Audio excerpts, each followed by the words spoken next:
Hello, Steve. I'm Jim Murua. I'm the Assistant Chief Fire Marshal for Fort Wayne Fire Department. Jim, we appreciate your time today. We wanted to talk a little bit about the fireworks situation here in town. People are driving around, they're seeing fireworks stands, thinking it must be legal, it must be okay to do this sort of thing. What's the fire department's stance on this? Well, you know, it is legal to sell fireworks, and you can sell fireworks in the state of Indiana, but Allen County does have a burn ban. That burn ban does restrict the use of fireworks also. That is an emergency declaration that has been declared by the Allen County Commission and approved with by the state. Does not allow the use of any private individual or consumer fireworks at this time. If you are caught shooting off fireworks, you can be given a Class B misdemeanor.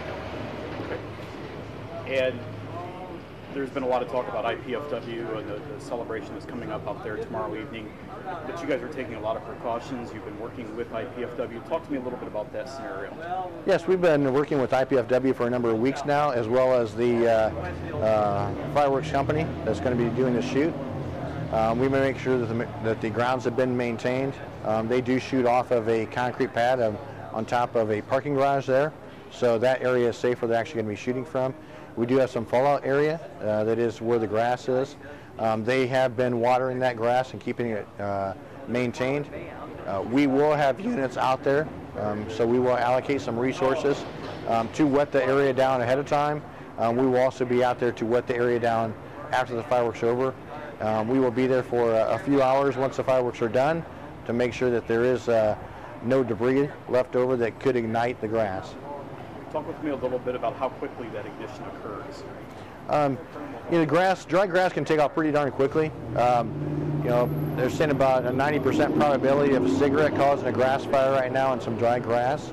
So it does move pretty fast. You know, it can get started pretty quickly with a little bit of breeze behind it. It can move pretty fast and almost be explosive as it takes off. You know, obviously our firefighters do a lot of structural firefighting, but we don't do a lot of grass or wildland firefights. One thing that can happen is that if you're in some tall grass, that grass can take off pretty quickly and you can get surrounded by it, and we're just trying to keep our firefighters as well as the citizens safe. And talking about firefighters, what are some of the things that you're doing at some of the fire scenes to help combat with the heat? Obviously, all of our firefighters, as you know, at any of the fire scenes are wearing their bunker gear, heavy coats, pants, boots, gloves, you know, hoods, helmets. You know, we're trying to work the crews in and out at fire scenes, making sure that we get them relief right away, making sure that they stay hydrated, making sure that they stay cool, get their jackets off, cool down, have a rehab area so that they can get some water, get rehydrated before they have to put their gear back on and go back in. Would you anticipate any problems a couple weeks down the road if conditions remain the same? Three Rivers Festival fireworks finale, do you see any issues with that coming up?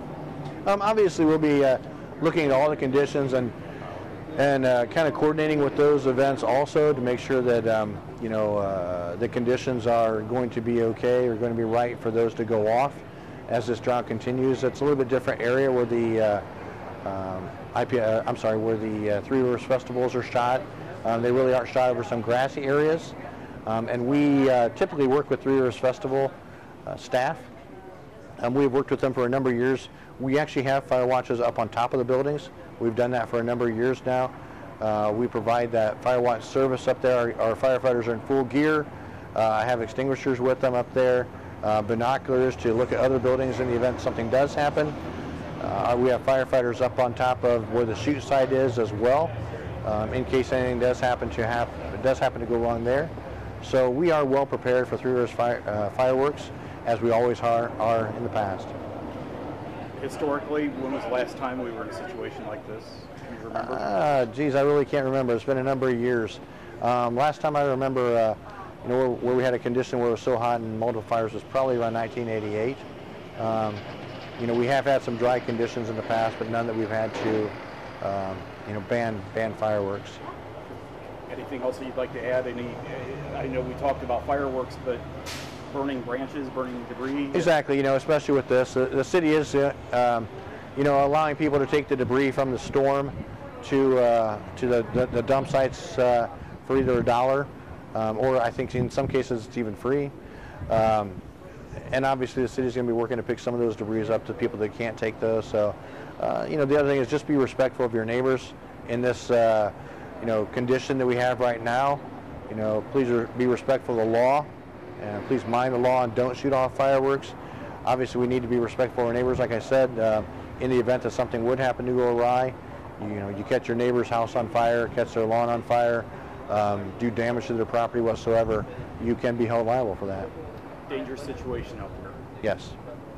Jim, we appreciate your time today. Thanks very much. Thank you. Thank you.